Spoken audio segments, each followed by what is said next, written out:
Gente, boa noite agora. Pode ficar até com a voz, né, imponente. Boa noite também. Bem, privilégio de poder estar aqui com vocês. Acho que a maioria dos rostinhos são conhecidos. Vou pedir para a Ana Paula ficar de pé, tá? Por favor. Ana Paula, esposa Vou passar essa vergonha. seminarista Pedro Pontes. Por favor, Ana Paula, você podia dar uma cena para o pessoal saber quem você é, tá? Aninha, esposa de Pedrinho. Tá? Eu me senti um pouco desprestigiado, porque Pedro falou, não, vai vir Luizinho e Pedro Pontes. Eu, poxa, Luizinho, né? E Pedro Pontes, né? mas tudo bem.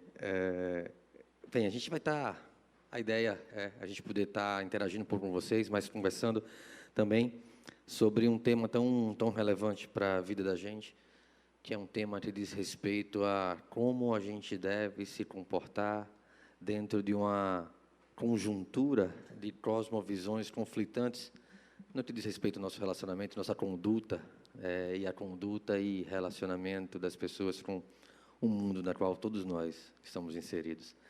Então, é um desafio a gente pensar sobre esse aspecto de estamos no mundo, mas não pertencemos a ele.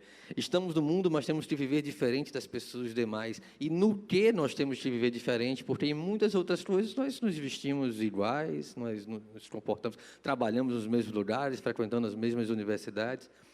Então, onde deve, ou até em que sentido esse ser diferente, esse eles, sim, eles podem, eles fazem, vocês não. Tu, porém, tem que viver de uma maneira que condiga, que diga respeito àquilo que vocês passam a ser, uma vez que foram chamados em Cristo Jesus. Bem, Pedrinho é seminarista lá da primeira igreja, é um privilégio estar aqui com ele, colega de muitas datas. Na verdade, eu sou mais novo que ele, né? Mas não parece não, né? É perto da barba, gente. A barba engana, viu? Mas amigo de pelada, claro, Pedrinho bem mais jovem, né? Conheci esse menino limpando a fralda dele nos acampamentos, dava um trabalho danado, e é um privilégio poder estar aqui com ele agora. Obrigado, pastor. Bem, eu queria convidar vocês a abrir a Bíblia de vocês agora. A gente vai... Oi? Eu achei que era comigo. Até a Siri ativou aqui. Vamos lá. 2 Timóteo, segunda carta de Paulo, segunda epístola de Paulo, dentre as epístolas pastorais de Paulo, 2 Timóteo.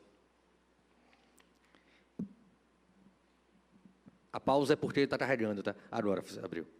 2 Timóteo, capítulo 3. E eu queria ler com vocês os versos 10 e 11, tá? 2 Timóteo, capítulo 3, versos 10 e 11.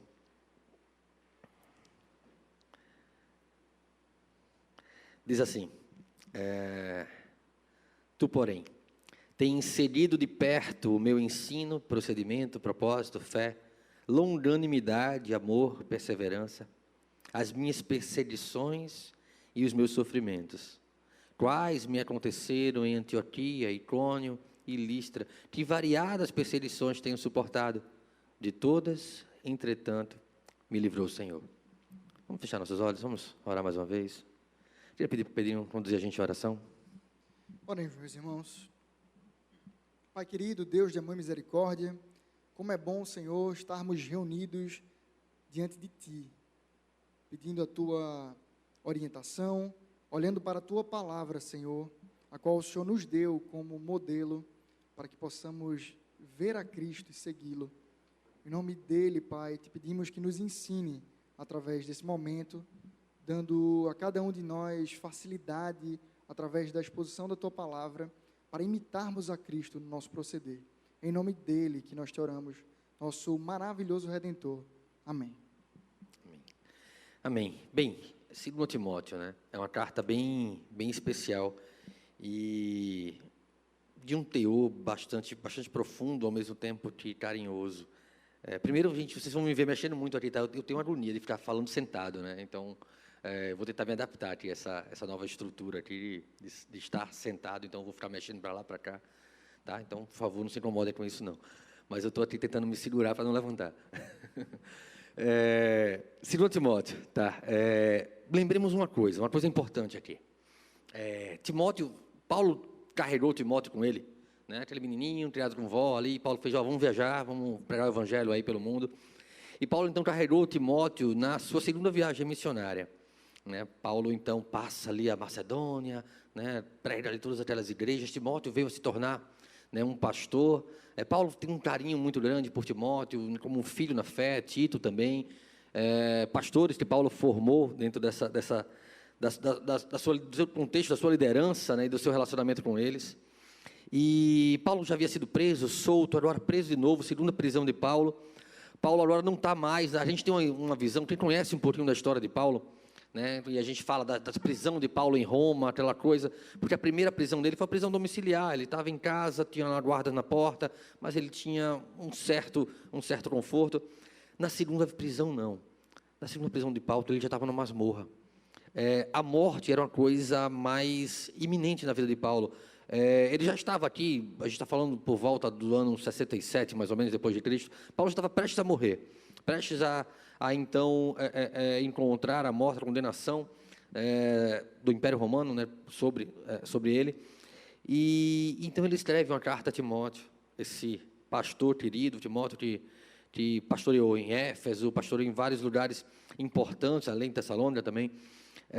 Paulo escreve uma carta bastante emotiva, diria eu, lendo a carta aqui, tentando me colocar no lugar deles, imaginando as lágrimas com as quais Paulo então pensa sobre o fim da sua vida e, ao mesmo tempo, o interesse, né, o objetivo dele de estimular aquele pastor a não se sentir entristecido, a não se sentir, deixa eu tentar achar uma palavra que traduza melhor o que eu quero dizer, a não se sentir desencorajado. Imagine você pensar que o seu líder é a pessoa que, talvez um grande exemplo, não só de ministro, de masculinidade, de pai na vida de Timóteo, está prestes a morrer, está preso numa masmorra por causa do evangelho, prestes a morrer, e o sentimento no coração de Timóteo, eu fico pensando assim: puxa vida, devia ser muito difícil aquele contexto, a tristeza dele, talvez, quem já passou por uma situação, né, de perder alguém querido. Poxa, às vezes dá vontade de chutar o balde e largar tudo. Como assim? Paulo, né, meu líder, meu pastor, meu pai na fé, alguém que me introduziu no caminho do evangelho, que falou, me ensinou, me discipulou, me formou como pastor, agora vai morrer por causa do evangelho. Sabe, talvez isso fosse algo pesado no coração de Timóteo. Muitas vezes a gente não se coloca muito no lugar do Timóteo, a gente se coloca no lugar de Paulo, ali prestes a morrer e tal. Mas Paulo era muito seguro daquilo que ele estava passando.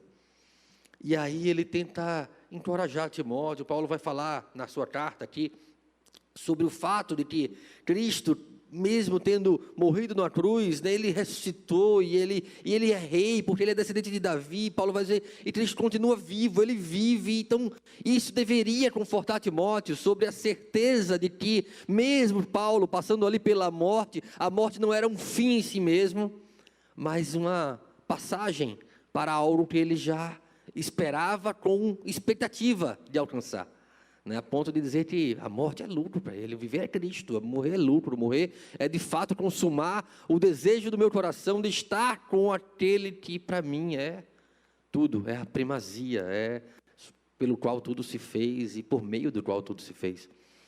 Então Paulo escreve essa carta encorajadora. Assim, eu penso que se a gente, né, às vezes a gente passa por situações de questionar o nosso papel no mundo, no sentido de olharmos para a igreja, ver que parece que não tem jeito esse mundo. Olha para o mundo lá fora e se pensarmos sobre essas últimas notícias nas quais nós estamos vivendo nos últimos tempos, principalmente desde esse contexto de pandemia, como tudo parece que aflorou, parece que esse mundo não tem mais jeito, parece que, poxa, leva logo a gente, Senhor, porque está difícil aqui e não tem muita esperança. Né? Tem gente que bota esperança em fulano, em ciclano, em beltrano, mas não tem jeito. A única certeza de que a igreja permanece é porque Deus disse que permaneceria. As portas do inferno não prevaleceram contra ela. Mas, se depender do homem, de governos, de ideias, de ideologias, estamos todos perdidos. E essa carta de Paulo, ela é uma carta encorajadora nesse sentido. Sabe? Ela traduz para Timóteo a realidade de que a perseguição faz parte, de que a oposição do mundo, ela é natural na conduta do cristão. Ela é uma realidade. Paulo vai dizer, olha, que variadas perseguições tenho suportado, de todas, entretanto, me livrou o Senhor. Se continuarmos a ler o verso 12, ele vai dizer, ora, todos quantos querem viver piedosamente em Cristo Jesus serão perseguidos.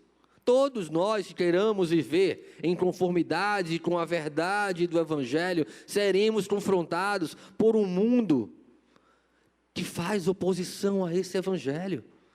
E aí nós temos duas condutas possíveis em relação a isso. Nós podemos nos moldar ao mundo para tentar sermos amados por ele. A gente fragiliza, a gente relativiza o Evangelho, a gente escolhe partes que possam, não chocar, não confrontar a cultura, e aí a gente exclui outras, a gente não fala sobre outras partes mais difíceis, porque são complexas, porque vão gerar algum desgosto, e a gente pode moldar isso ao mundo. Ou a gente pode ser uma contracultura, em meio a uma geração perdida e pervertida, se fazendo sal e luz. E aí tem uma coisa interessante sobre luz, porque luz, para quem de fato é iluminado pela luz, a luz é uma coisa maravilhosa. Fomos iluminados pela luz, clareou, agora eu enxergo o que deveria enxergar. Agora eu tenho consciência do meu pecado, da justiça e juízo de Deus. Mas luz, para quem está tão acostumado e acomodado com as trevas, incomoda. Imagine você que gosta de acordar tarde, chega alguém cedinho no teu quarto e pum, acende a luz. Dá logo aquela dor no olho, né, Valdir? Dá logo aquela, domingo de manhã, hein? Olha, puxa vida. Aí já vai lá e acende. Valdir, tem igreja hoje. Aquela dor no olho, abre a cortina. Ixi. Minha esposa tem isso, tá? Tem uma coisa, hoje já menos, mas o quarto dos meninos já acorda mais cedo que a gente. E já acorda a gente. Mas antes, ela não queria ficar acordada sozinha, né? Então ela acordava, a primeira coisa que ela fazia, abria a cortina. Abrir a cortina não dá mais para você continuar dormindo, né? A luzão entrou no quarto, você tem que acordar e pronto, ela já não fica sozinha porque eu tive que acordar. Mas luz, para quem está acostumado, acomodado ali com as trevas, tá vendo não, né, amor? Não veja, brincadeira, eu estou fazendo aqui, tá? Senão... Bem, mas o sofá é confortável também lá de casa. Eu sou esperto, eu comprei um sofá confortável, porque eu sei que nessas horas isso pode ser útil na vida do ser humano. Fica a dica para quem vai casar, viu? Quando o B.O. aperta, né? Hã? Quando o B.O. aperta em casa, aí o sofá é uma boa opção. Cara, você tem que ser safo, né? Então, você vai casar... Desculpa o parêntese, tá? Importante aqui o parêntese. Como o sofá confortável. Como o sofá... Tem aquela noite, às vezes você chega da pelada, não está afim de tomar banho logo, né? Pô, deita ali no sofazinho, porque na cama não pode, a mulher não deixa. Deita ali no sofazinho, aquela esticada, aquele cochilo das 3 primeiras horas da madrugada. Depois você toma um banho e vai para a cama. Mas, enfim, voltando aqui... Amor, eu não faço isso, não, tá? Eu deito no chão, boto uma toalha. Mas, e aí existe essa necessidade de vivermos, de fato, essa contracultura. Paulo começa aqui o verso 10 dessa perícope, nesse trecho aqui tão importante das Escrituras, justamente com a frase tema, e nós vamos ver isso em várias conversas que fomos ter aqui de trechos importantes das Escrituras. Tu, porém. E aí Paulo vai dizer que tu, porém, tens seguido de perto o ensino. E aí ele vai mais, olha, não é só o ensino, é um procedimento, porque esse ensino, ele precisa mudar a maneira como eu vivo. E esse procedimento, ele tem propósito, ele está fundamentado na fé, ele reflete o fruto do Espírito, ele vai trazer umas características aqui, longanimidade, amor, perseverança, está lá em Gálatas também. Então a gente vai tratar do fruto do Espírito, Gálatas capítulo 5, obras da carne, fruto do Espírito, contraste entre o mundo, então, e o cristão. Aqui Paulo faz a mesma coisa para Timóteo. Timóteo lembra que as nossas características precisam ser diferentes das características dos demais. Agora, tu, porém, ele traz essa ideia de uma antítese, uma outra maneira de viver. O que é que virou aqui? Qual era a maneira anterior, então? Se nós voltarmos para os primeiros versos desse capítulo, do capítulo 3, os primeiros versos, vai dizer, sabe isso, nos últimos dias sobrevirão tempos difíceis, pois os homens serão egoístas, avarentos, jactanciosos, arrogantes, blasfemos, desobedientes aos pais, ingratos e irreverentes, desafeiçoados, implacáveis, caluniadores, sem domínio de si, cruéis, inimigos do bem, traidores, atrevidos, infatuados, mais amigos dos prazeres do que de Deus, tendo forma de piedade, negando-lhe, entretanto, o poder.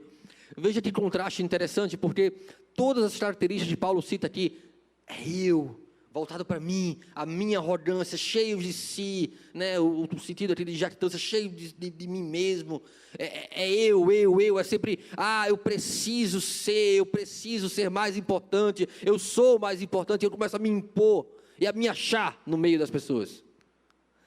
E aí, Paulo vai trazer vai fechar esse trechinho, essa frase aqui, essa frase com uma ideia importante aqui, olha só.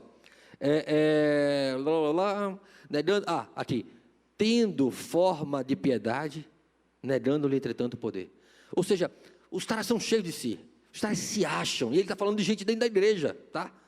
Entenda, aqui não está nem fazendo contraste com relação ao mundo lá fora. Tem gente dentro da igreja assim.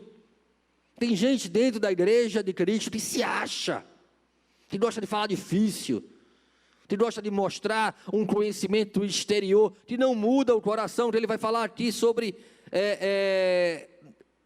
tendo forma de piedade, querendo parecer piedoso, porém negando-lhe o poder, ou seja, não sendo transformado por essa piedade, não deixando que a piedade transforme o seu coração.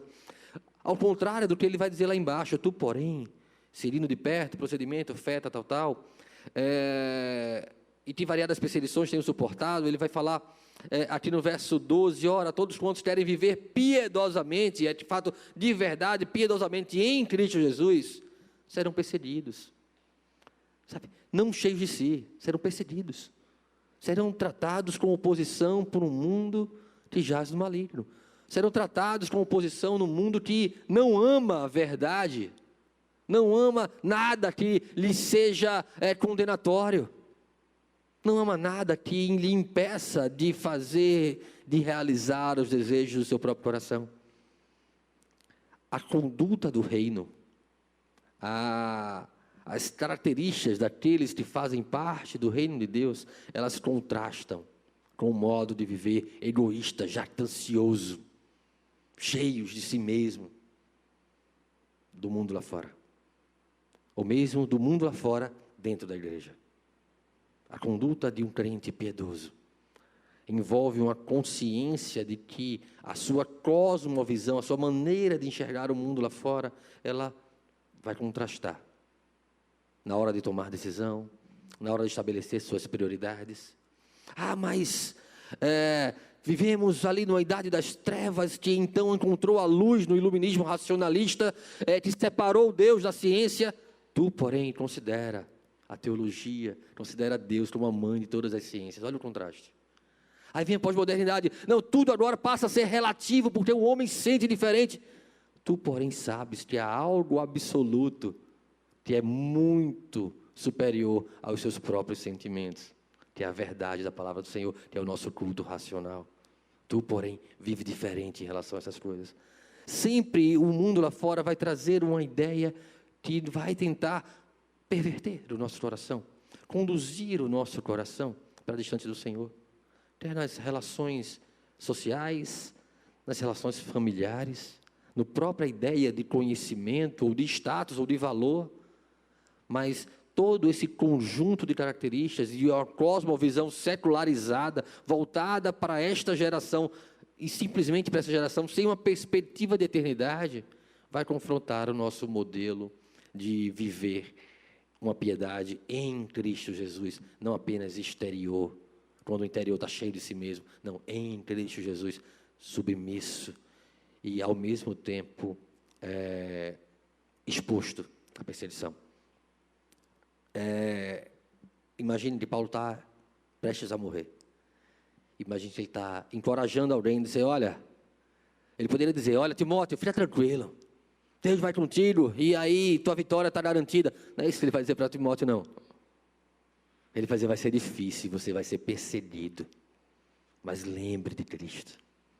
O modelo é Cristo, a régua é Cristo. E isso deveria ser suficiente para moldar o caráter e a conduta de Timóteo.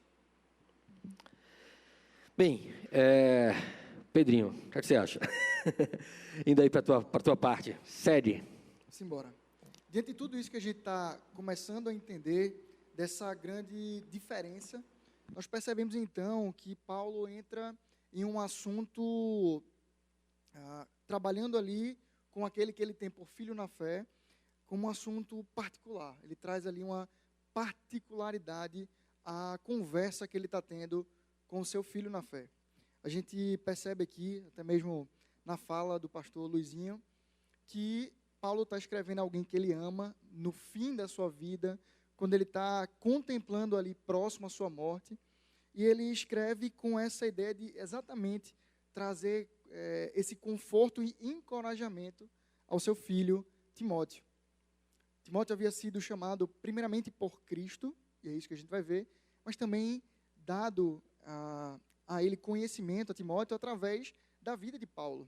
Paulo ali era um mentor, era um pai espiritual para a vida de Timóteo. E alguns comentaristas, eles entendem que o contexto dessa carta aqui é logo depois de Paulo ter sido preso, e olhando para o capítulo 1, versículo 4, quando Paulo fala sobre lágrimas, com lágrimas te deixei, alguns entendem que Paulo está ali descrevendo quando ele foi preso na frente de Timóteo, e aquilo ali poderia ter abalado o seu coração. Aquela cena de ver o seu pai na fé sendo levado, estava abalando, ou poderia abalar o seu coração, desencorajando aquele menino, ou aquele, na verdade, rapaz, que seguia a Paulo, que já era ali um pastor, porém um pastor ainda menos experiente. Eu amo a carta de Paulo a Timóteo, porque eu me vejo muito nela, no sentido de que desde pequeno, assim, lá para os 16, por aí, eu fui entendendo que Deus estava me chamando para o pastoreio de suas ovelhas, e com 16 anos não tinha maturidade alguma para poder encarar esse desafio, e até hoje, com um pouquinho mais, 16, só 28, ainda não sou um pastor nem ordenado, nem experiente. E me vejo muito em Timóteo aqui, vendo as orientações que um senhor aqui, um pastor antigo, experimentado, traz àquele que está começando. E muitas vezes, na minha pouca experiência, já sofri com muitas adversidades, e poder enxergar que Deus escreve para pessoas como eu, na sua palavra, isso me inspira, isso me fortalece o coração. Isso é tão... Eu amo tanto essa carta, mas o nome de Timóteo não é tão bonito assim. Perdão se tiver algum Timóteo por aqui, mas que a gente vai adotar um cachorrinho. Essa semana está chegando, e o nome dele vai ser Timóteo. E vamos chamar de Tim, justamente pelo amor que eu tenho a essa carta, a essa história, essa identificação que eu tenho com essa carta. E aí, olhando para o versículo 14 do capítulo 3, nós percebemos um outro tu, porém. Paulo ele vai trazendo vários tu, porém, aqui. E esse que eu separaram para que eu tratasse, diz o seguinte: tu, porém, permanece naquilo que aprendeste e de que foste inteirado, sabendo de quem o aprendeste. Tu, porém, permanece naquilo que aprendeste e que fostes inteirado, sabendo de quem o aprendeste. Esse tu, porém, já foi tratado aqui, tanto no início aqui com as músicas, quanto pelo pastor, que traz essa ideia de contraste. E esse contraste é exatamente do padrão daquele que segue a Cristo com aquele que não segue, o ímpio. Perceba que talvez a desesperança havia alcançado o coração de Timóteo, e eu comparo um pouquinho isso quando os discípulos perderam a Cristo. Os discípulos no caminho de Emaús pareciam, eles estavam indo para uma cidade pequena, parecia que estava voltando a uma realidade dura depois de terem perdido seu mestre, e aqui parecia que Paulo, antevendo algo assim, ou querendo tratar algo assim, vai diante do seu filho dizendo: fortalece-te, fica. Tu, porém, vive como um cristão. Essa é a ideia desse tu, porém, desse contraste. Se não me engano, John Stott tem um comentário em 2 Timóteo que traz esse nome no livro, pelo menos nas edições iniciais, tu, porém. E aqui ele traz 3 grandes ideias. Paulo, ele traz 3 grandes ideias dentro dessa questão desse tu, porém. Qual é a atitude que ele requer do seu filho? A primeira atitude que nós vemos é permanência no que aprendeu. O convite de Paulo é permaneça naquilo que você aprendeu. Permaneça naquilo que você foi instruído, naquilo que foi passado para você.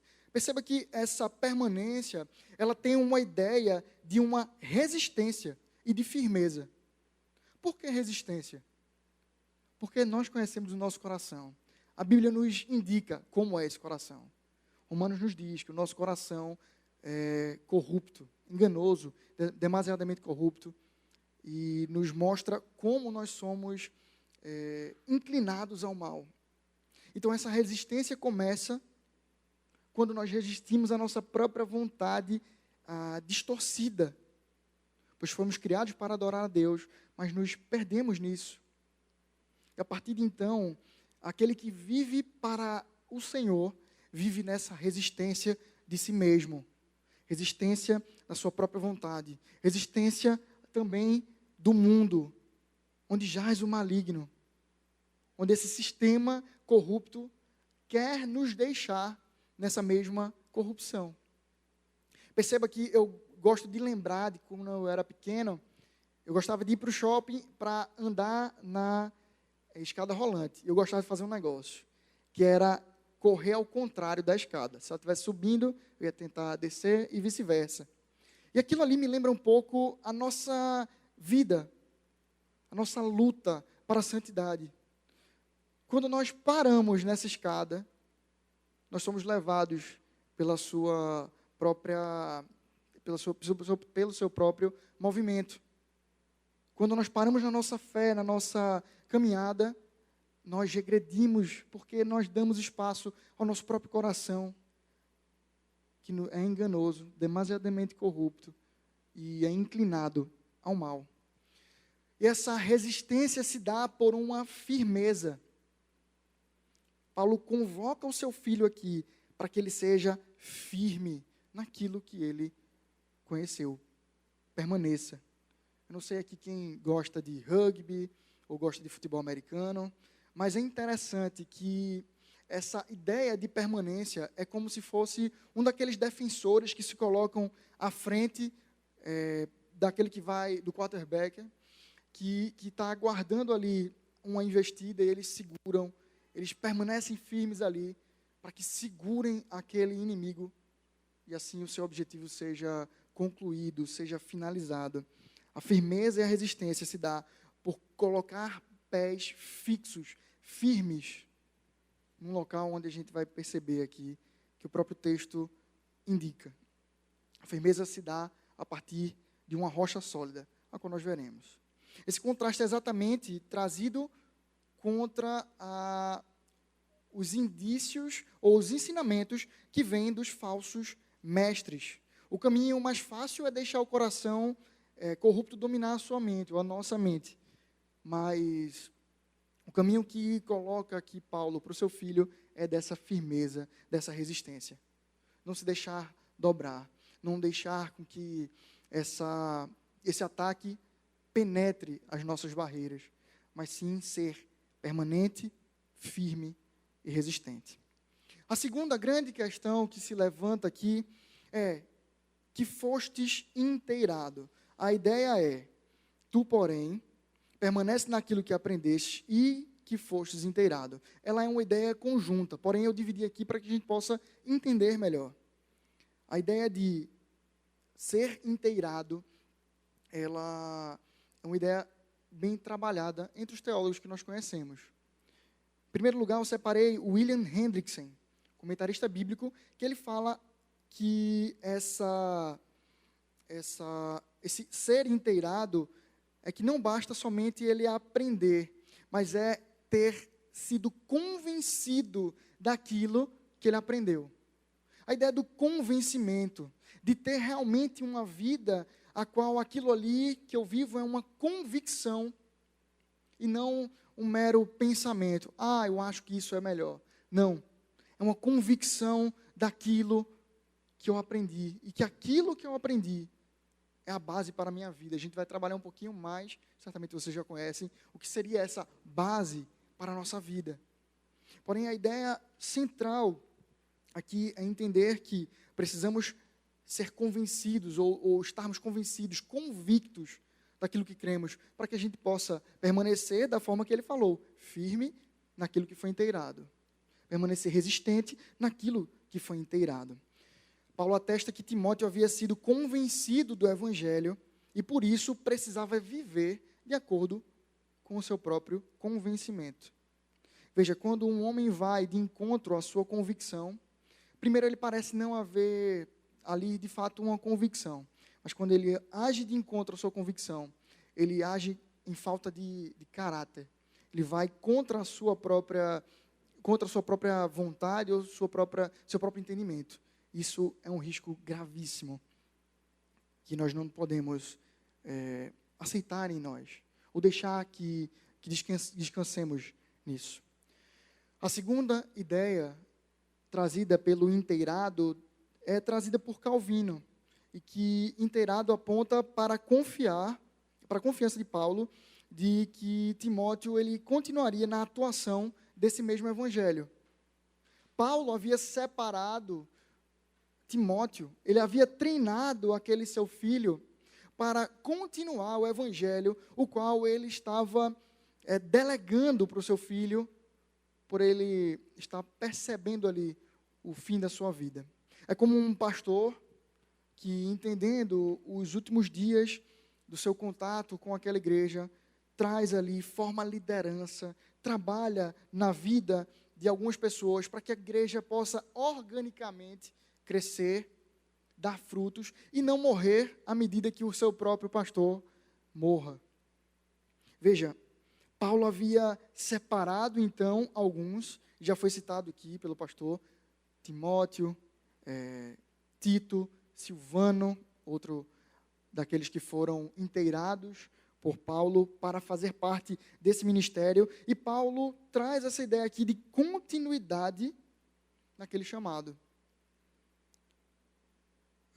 Esse inteirado dá a ideia de que ele recebeu parte nessa missão. E olha como isso é parecido com a nossa vida. Na verdade, é de fato a nossa vida. Cristo nos comissionou como igreja para anunciar o seu evangelho. Essa não é uma orientação somente para pastores e líderes. O próprio Pedro afirma em sua segunda carta, se não me engano, 2:9, vós sois raça eleita, sacerdócio real, nação santa, povo de propriedade exclusiva de Deus, a fim de proclamardes as virtudes daquele que te trouxe das trevas para a sua maravilhosa luz. O que Paulo indica ali com este inteirado, e que vale para nós, é exatamente isso. Você foi convocado, chamado, até foi a palestra que eu dei aqui outra vez em Timóteo. Vocês me fazem muito bem quando me chamam aqui para tratar sobre Timóteo. E perceba que essa é a ideia de Paulo, de colocar ele como inteirado, e que ele recebe aquele encargo, e ele vai viver nessa comissão que é pregar o evangelho a toda criatura, em especial aqui, Timóteo chamado para ser ministro da palavra de Deus, onde ele conhece a palavra e passa às suas ovelhas, na verdade é a ovelha do Senhor Jesus. Todo crente é chamado para essa proclamação. E Paulo vislumbra isso quando ele diz, você foi inteirado disso, você foi trazido para esse propósito, você foi separado por Deus para esse anúncio do evangelho. Por isso, viva naquilo que você foi ensinado e foi inteirado, foi colocado por ali. Em terceiro e em último lugar, nós percebemos aqui a expressão, sabendo de quem aprendeste. Paulo coloca esse contraste, ele coloca em xeque o ensino que Timóteo recebeu, do ensino que estava sendo vigente, vivido ali no meio da igreja. Nós conhecemos ao longo da história quantos se levantaram contra a igreja. A gente trabalhou até pouco tempo na nossa congregação o texto de Gálatas, onde aparecem os judaizantes atrapalhando a vida do povo de Deus, atrapalhando o serviço do povo ao Senhor, colocando ali coisas a mais e trazendo uma nova moda para se viver.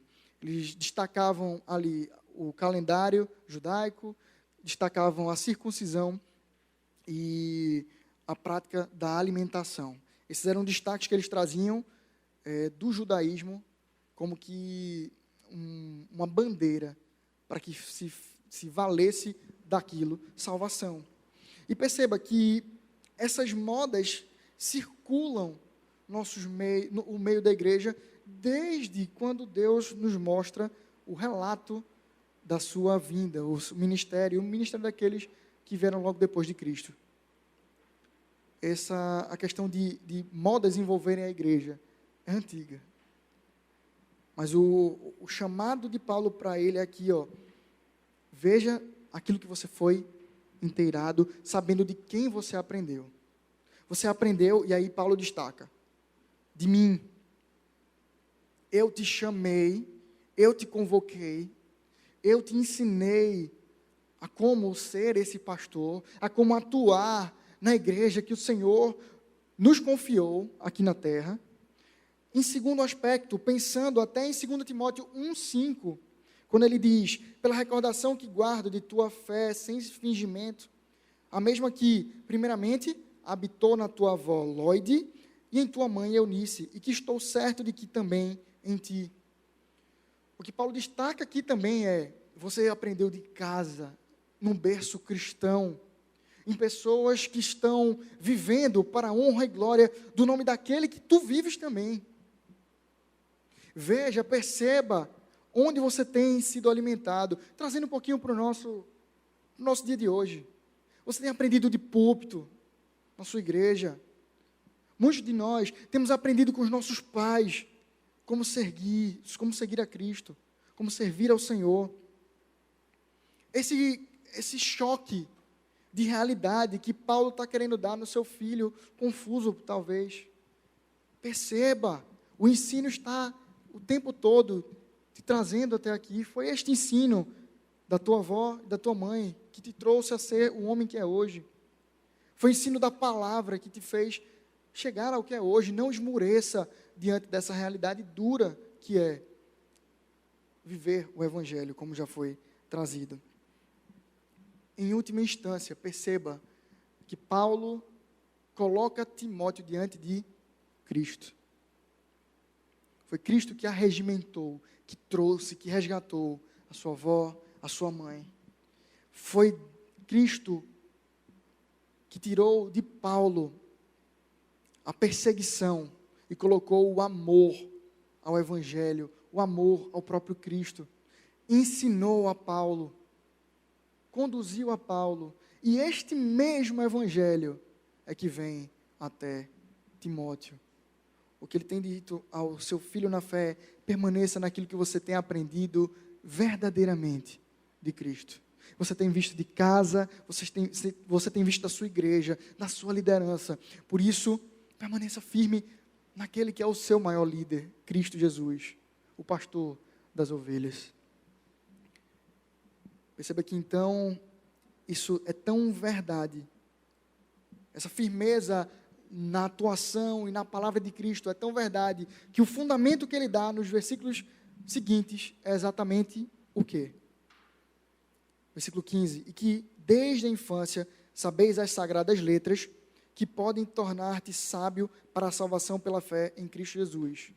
E ele afirma, toda a Escritura é inspirada por Deus e útil para o ensino, para a repreensão, para a correção, para a educação na justiça, a fim de que o homem de Deus seja perfeito e perfeitamente habilitado para toda boa obra. O fundamento que Paulo dá é a palavra. A Escritura te mostra, a Escritura deve te moldar. Por isso, quando nós pensamos, quando nós pensamos na nossa atuação, no contraste que nós devemos ter em relação ao mundo, nós não podemos ser amparados por outra coisa que não o padrão da Escritura Sagrada. Agarrados a ela, é que seguiremos a Cristo. Ela é o padrão, ela é o modelo, ela revela ao Cristo que veio, morreu e ressuscitou no nosso lugar, para nos dar a sua vida e a sua vida foi vivida para a adoração do nome do seu Pai. Foi nisso que ele nos salvou. Para que cumpramos então aquilo que está escrito em um dos nossos símbolos de fé, falando sobre a finalidade da vida humana. Glorificarmos a Deus e sermos felizes nele eternamente. Essa é a ideia. A Escritura Sagrada, ela é o fundamento. Bem, temos dois poréns aqui, né, que devem mudar a nossa...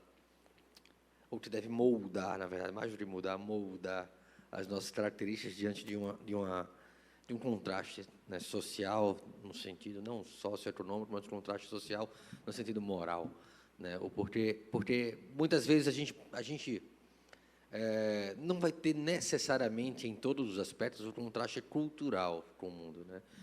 E falando de cultura de maneira abrangente, a gente come as coisas que todas as pessoas lá fora comem, assim, de maneira geral. Pelo menos eu não como cebola, tem uma diferença ou outra, eu não gosto de cuscuz, mas de um modo geral eu como o que todo mundo come.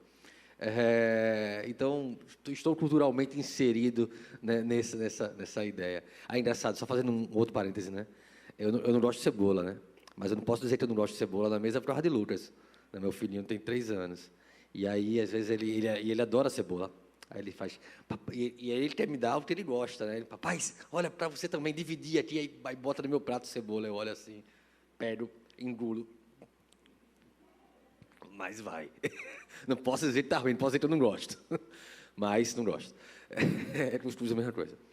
Mas, assim, inserido culturalmente, a gente se veste como as pessoas, comentei isso mais cedo. Claro que em outros aspectos da cultura a gente vai contrastar, né? Mas, principalmente, o contraste que a Bíblia imprime, que a palavra de Deus imprime nas nossas vidas, é um contraste moral. A nossa moral, ela está fundamentada em algo que não pode ser relativizado por uma cosmovisão que tende ao niilismo, tende à inexistência de qualquer fundamento ou Propósito, né? propósito para aquilo. Então, a nossa moral, não. A nossa moral, e Paulo deixa bem claro aqui, toda a Escritura, ele fundamenta isso, né? Toda a palavra de Timóteo, no qual estava ali alicerçada com a visão dele, ele vai dizer que toda a Escritura é inspirada por Deus e útil para o ensino, repreensão, para a correção, para a educação na justiça, para aperfeiçoar, para moldar o homem à maturidade, né? E estar habilitado, então, para viver da maneira, né, que agrada a Deus em conformidade com a sua palavra. Então, um fundamento das nossas características enquanto cristão diz respeito àquilo que, o quanto que a gente reflete daquilo que a gente acredita. Pedrinho, como é que você, aproveitando nossa conversa aqui, como é que você enxerga isso hoje na igreja? É fácil identificar um crente e um descrente hoje? Dependendo do aspecto, sim, e outros não. Existe um aspecto um pouco mais subjetivo, que é um aspecto da cosmovisão. Cosmovisão é algo interno. O que é cosmovisão? É o jeito que nós enxergamos o mundo. O jeito que nós enxergamos o mundo, ele molda as nossas atitudes, ele molda a nossa ação e reação no mundo. Então, de um certo aspecto, eu não consigo tocar no ombro de uma pessoa e tirar ali o extrato da sua cosmovisão. Porém, é perceptível no andar. A própria palavra de Deus nos dá esse entendimento. Nós conhecemos a pessoa ou alguém pelos frutos. Quando ela age, o seu agir são os seus frutos, ela vai mostrar aquilo que de fato evidencia a sua crença, as suas convicções e aquilo necessariamente aponta do que de fato ela leva em consideração na hora de agir ou não. Isso não quer dizer que todo crente ele não vai pecar. Ele não vai, muitas vezes, ir de encontro à sua convicção, à sua cosmovisão, porque nós somos falhos e pecadores. Mas uma das marcas grandiosas de um crente é perceber isso e se voltar a Cristo arrependido, buscando então sanar as suas dificuldades e o seu pecado. Não vamos colocar outros nomes em si, não. Sanar as consequências do seu pecado na sua vida, na vida daqueles que estão ao seu redor. Então, os frutos mostram quem de fato vive para o Senhor. Essas convicções, elas são expressas quando a gente caminha e esses frutos vão sendo evidenciados. Perfeito. Se a gente tiver olhado na estrutura, né, bíblica e, consequentemente, bem, você citou, né, do estudo que vocês têm feito em Gálatas, e Gálatas 5 e 6 vai tratar basicamente de contrastes. Né, obras da carne, fruto do Espírito. Depois ele vai dizer, olha, Deus não se zomba, o que o homem, né, plantar isso, ele vai semear. O que planta na carne, da carne colherá destruição. O que planta no Espírito, vida eterna. Ou seja, há plantios específicos com colheitas correspondentes. Né, ninguém pode plantar uma coisa esperando outra. E a nossa conduta enquanto crente, ela precisa determinar onde nós estamos semeando, né? E aí diz respeito ao como a nossa cosmovisão, ou seja, a nossa maneira de enxergar o mundo à nossa volta, influencia os nossos valores e as nossas prioridades. Se nós olharmos lá para o Gênesis, e aí capítulos 4 e 5 de Gênesis, a gente vai ver um contraste bem interessante. E aí é curioso, porque lá em Gênesis 3, a gente vai ver uma caracterização, ou uma determinação agora de duas descendências sobre a terra, a descendência da mulher e a descendência da serpente, estabelecendo ali um contraste de conduta, de valores e de destino. E depois, Caim vai ser separado da descendência de Adão, ele não é contado mais como descendente de Adão, ele agora é descendência da serpente. E aí você vai ter toda ali a descrição do desenvolvimento científico, da descendência de Caim, aquela coisa toda. E depois a gente vai ter a descendência de Adão, e ali vindo a partir de Sete, né, Enos, etc. E alguns contrastes importantes ali, semelhanças e contrastes. Né? Caim, ele é expulso ali, né, óbvio, Adão e Eva foram expulsos do jardim. É posto uma espada flamejante, para que eles não voltem ali para o lugar onde a presença de Deus era manifesta. Eles deveriam querer voltar, né? Essa é a conduta daquele que quer voltar para Deus, quer se aproximar de Deus. Mas havia uma espada que não deixaria mais ele voltar para aquele lugar santo, por causa do pecado dele. Caim, porém, vira as costas, ele vai para o oriente de costas, para o jardim. E aí vamos entender algumas semelhanças e diferenças. Caim tem um filho, põe o nome do filho de Enos. Deus havia dito a Caim que ele deveria viver errante. Caim desobedece, Caim funda uma cidade e estabelece ali Enos. O nome da cidade seria Enos, por causa do nome do seu filho. O Enos da descendência de Adão, não. Deus o toma para si, porque já não era. Então, ele anda com Deus e Deus agora o toma. Olha o contraste sutil. Né? O de Caim estabelecido sobre a terra, a cidade fundada. O Enos da descendência de Adão, não, é tomado para o céu. O Lameque da descendência de Caim mata um jovem, casa com duas mulheres, se ensoberbece. Né? O Lameque da descendência de Adão, não, tem um filho e põe no filho dele o nome para o qual apontava a esperança da redenção. É interessante que o nome de Noé, a raiz dele é traduzido também como descanso. Bem, a gente já estudou isso em outros momentos aqui na igreja, mas como todo o tempo, né, e falando depois como isso se manifesta, né, no domínio do dia do Senhor, todo o tempo o homem busca o descanso estabelecido por Deus como resultado da obra, não mais do homem por causa dos seus pecados, mas por causa daquilo que Deus realizou em nós. Então, aquele descanso que é a mesma expressão que Deus usa lá em Gênesis 2:15, quando diz, Deus criou um jardim e pôs, ou seja, descansou o homem no jardim, na sua presença.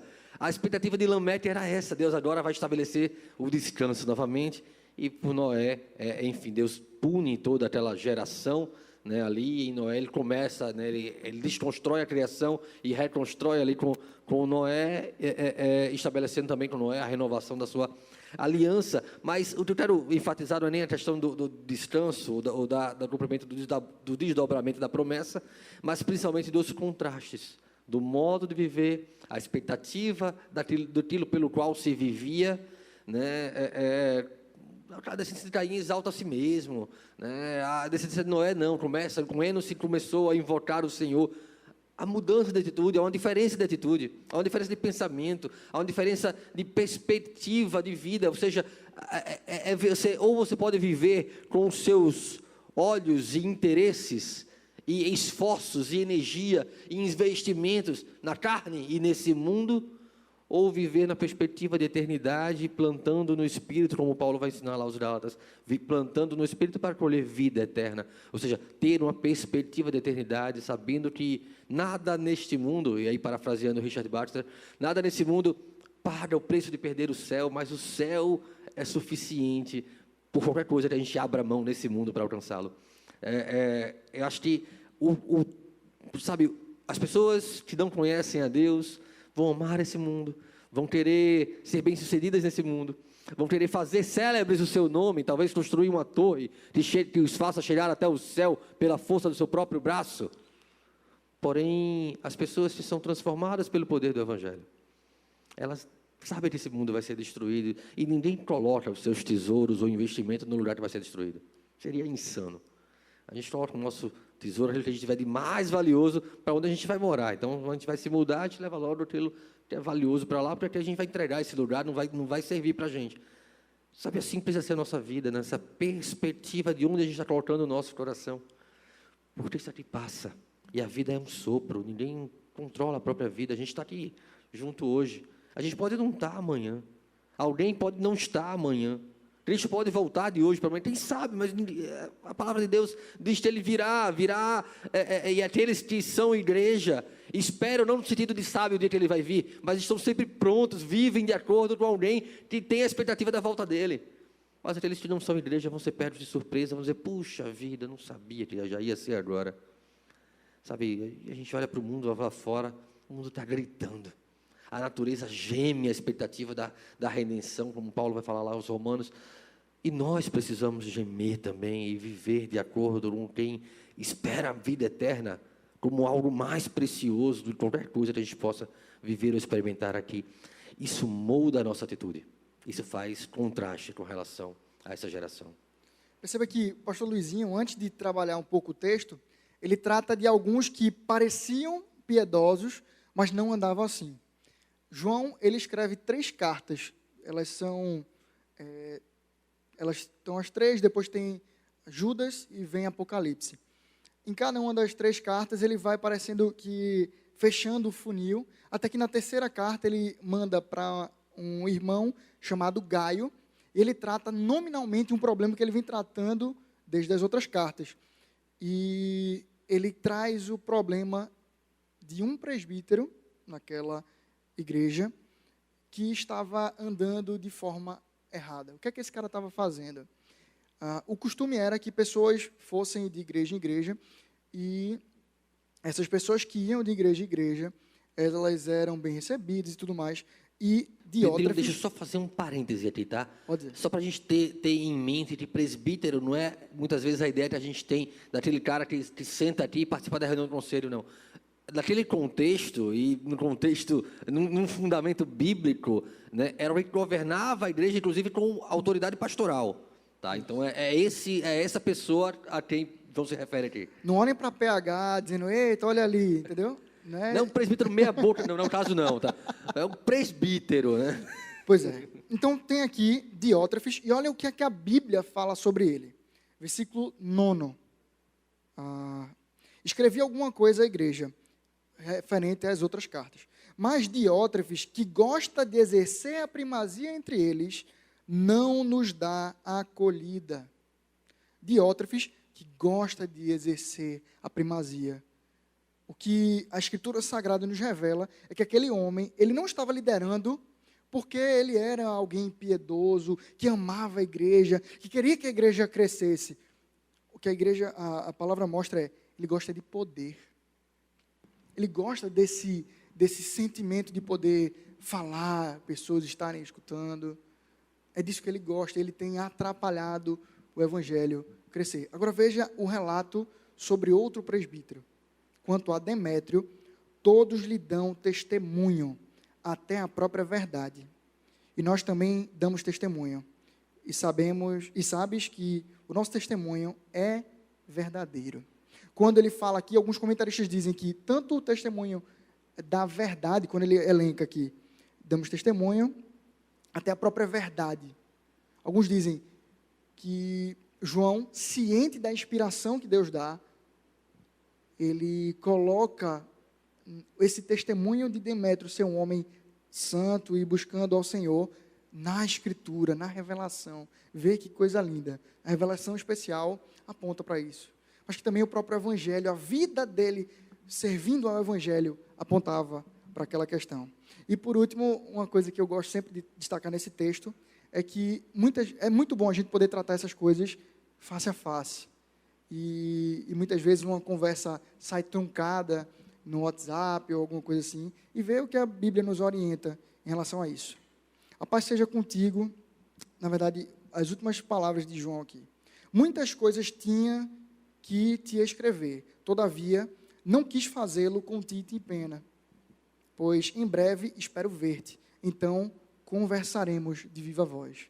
Veja, essa ideia dessa comunhão, essa participação neste ensino, mostra o quanto João ali está preocupado em amar a igreja, estar com eles. Isso, de fato, demonstra que aquele homem é um homem separado por Deus para o cuidado da sua própria igreja, é alguém que ama e vive como Cristo.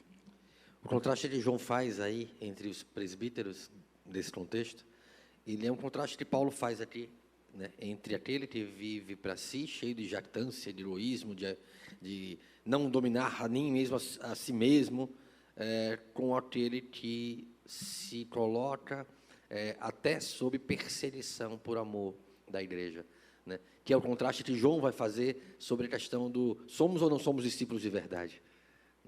Se o pecado trouxe inimizade, a reconciliação vertical com Deus traz reconciliação horizontal uns com os outros. Amemos uns aos outros. Esse terceiro capítulo de 2 Timóteo, ele vai tratar de um tratar do coração, né, daquilo que é um coração piedoso em Cristo Jesus e de como esse coração piedoso em Cristo Jesus está fundamentado na sua palavra. Essas são as duas partes, os dois trechos que nós abordamos aqui, né, e como isso é fundamental para nós entendermos como a palavra de Deus, genuinamente pregada, fielmente pregada, deve moldar a nossa maneira de enxergar as coisas que nós fazemos, pensamos e planejamos para nossas vidas, né? Isso. A gente tem algo também a pensar sobre quais são as características que não podem faltar em um crente. Aí eu passo a bola para o nosso pastor, para que comece a trabalhar isso conosco. Eu passo para Paulo. Eu acho que a característica que Paulo coloca aqui, que não pode faltar num crente, é que a sua conduta esteja fundamentada na palavra. Porque se você perde a palavra, que é o fundamento de toda a nossa vida cristã, você perde todo o resto.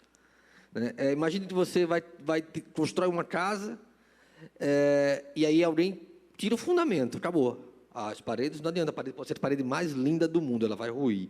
O telhado, olha, é um telhado que veio não sei de onde, tem um vitral, vai ruir também, porque o fundamento foi tirado.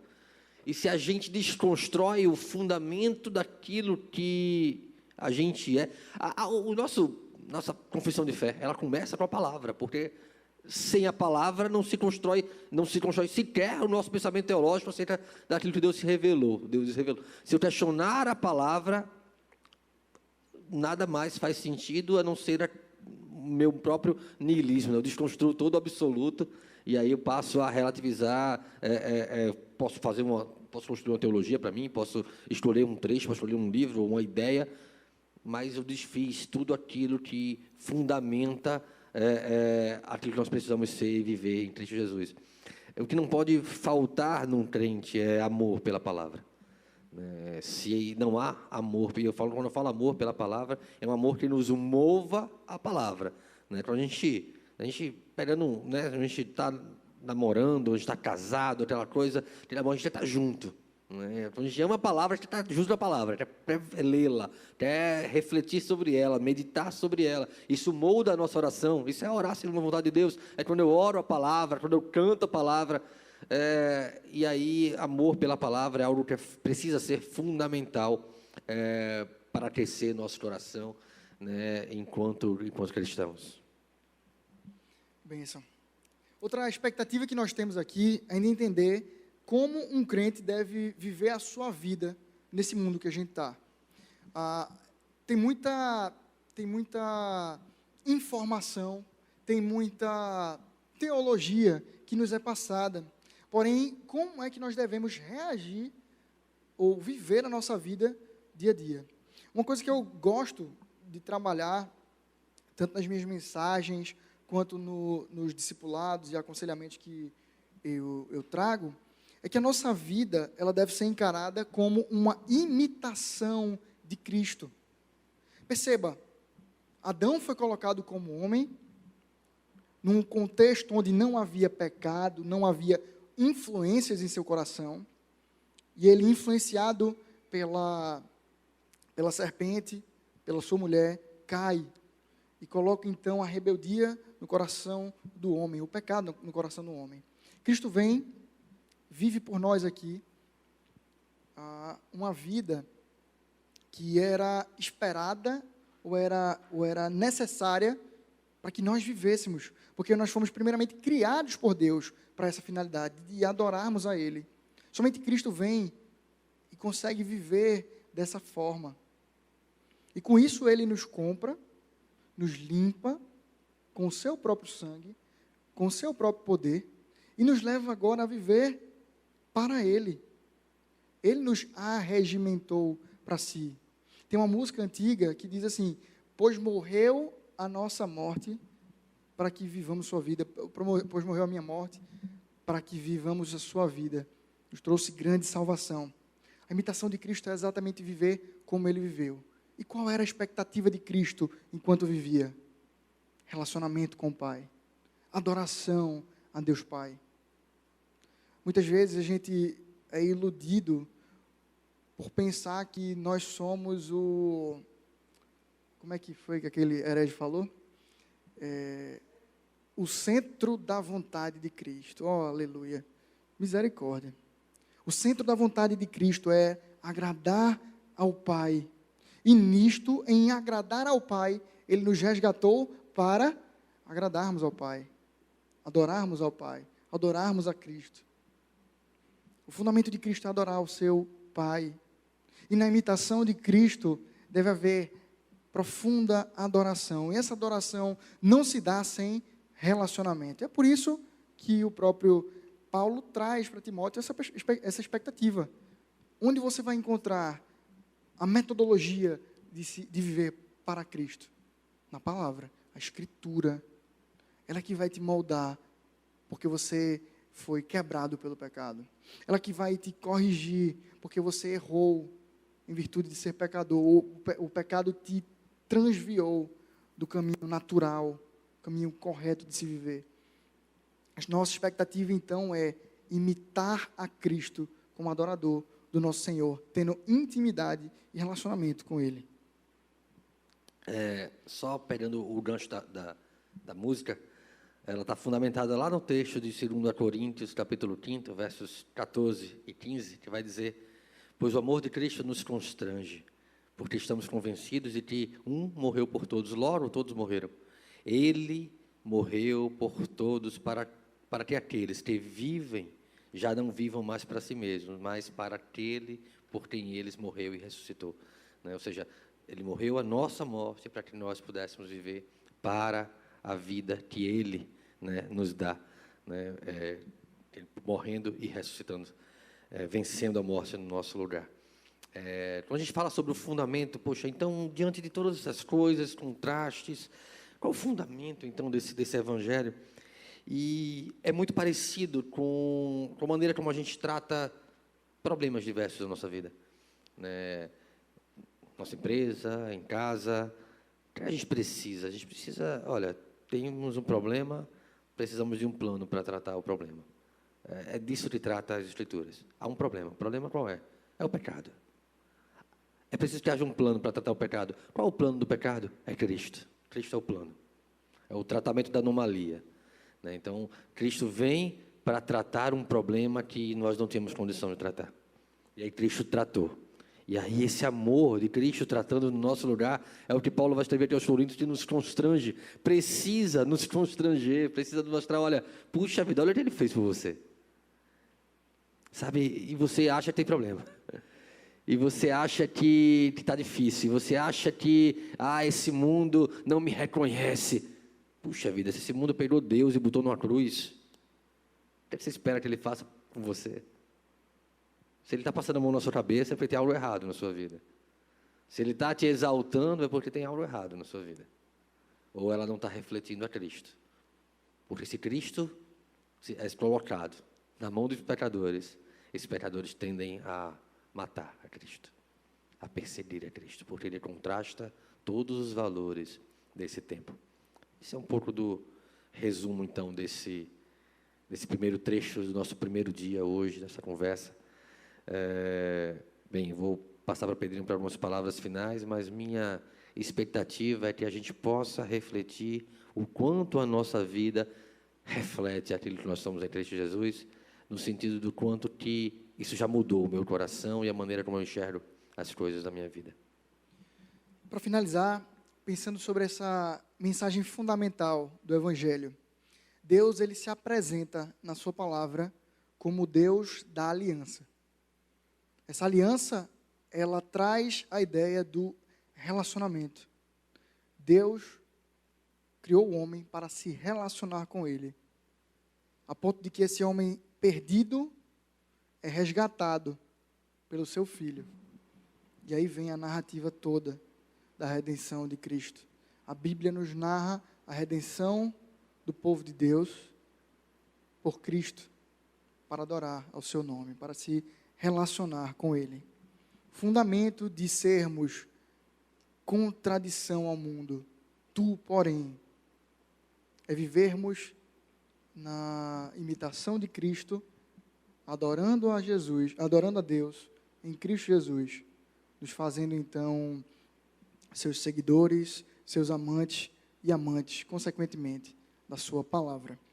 Para mim é um privilégio poder estar aqui com vocês, dividindo esse momento, e eu desejo que, agradeço ao pastor Adenilson, ao pastor Petrônio também, e desejo que vocês tenham compreendido, ou tendo compreendido isto, apliquem isso no seu dia a dia, vivam para a honra e glória do nome de Cristo, tendo em vocês essa mesma marca, aquilo que vocês têm aprendido de púlpito, muitos de vocês aprendido do lar, se inteirem disso, sejam agarrados por isso, a ponto que vocês entendam que fazem parte disso, e anunciem o Evangelho de Cristo, tanto em palavras quanto em ação. Deus os abençoe. Só antes da gente orar, né, duas coisas importantes. A primeira, se minha esposa estiver vendo, eu quero dizer que eu não deito suado no sofá não, viu? Eu falei no início da pelada. Muito bom. Eu seco o sol antes no ar-condicionado do carro, quando eu estou sequinho é que eu subo para então deitar. Tá? A segunda é que a beleza desse evangelho é que ele salva pecadores improváveis, como eu, como vocês. Pessoas com bagagens diferentes, culturas diferentes, conhecimentos diferentes. Pessoas que a gente acha que, puxa, isso aí não tem jeito. Ou então pessoas que a gente acha, não, isso aí não dá nem espaço para chover o evangelho, eles acham que sabe de tudo. Mas o poder de Deus, ele transforma corações improváveis. Então, cremos que ele é poderoso para fazer infinitamente mais do que nós podemos imaginar na vida de pessoas que talvez nós nem podemos imaginar. E é esse evangelho improvável, redentivo, que nos molda dia após dia. Vamos fechar nossos olhos, vamos orar. Pai bendito, todo-poderoso Deus, nós te louvamos, Deus, porque Tu és maravilhoso. Te louvamos, Senhor, por Tua palavra exposta, aquece o nosso coração. Confronta as falsas verdades, as falácias desse mundo tenebroso. E nos revela a beleza, a largura, a altura, a profundidade do Teu amor por nós. Nos amando, sendo nós ainda pecadores, nos amando apesar de nós mesmos e nos moldando de glória em glória à imagem do Teu Filho. Ó Deus, maravilhosa graça que nos alcançou, maravilhosa graça pela qual nós nos colocamos diante de Ti e Te louvamos. Louvado seja o Senhor, louvado seja Cristo, que tem a primazia de todas as coisas. Louvado seja o Teu Espírito Santo que habita no coração do crente, moldando o seu caráter, fazendo com que ele entenda que o mundo é deste jeito. Nós, porém, não. Louvado seja o Teu nome. Em nome de Jesus. Amém.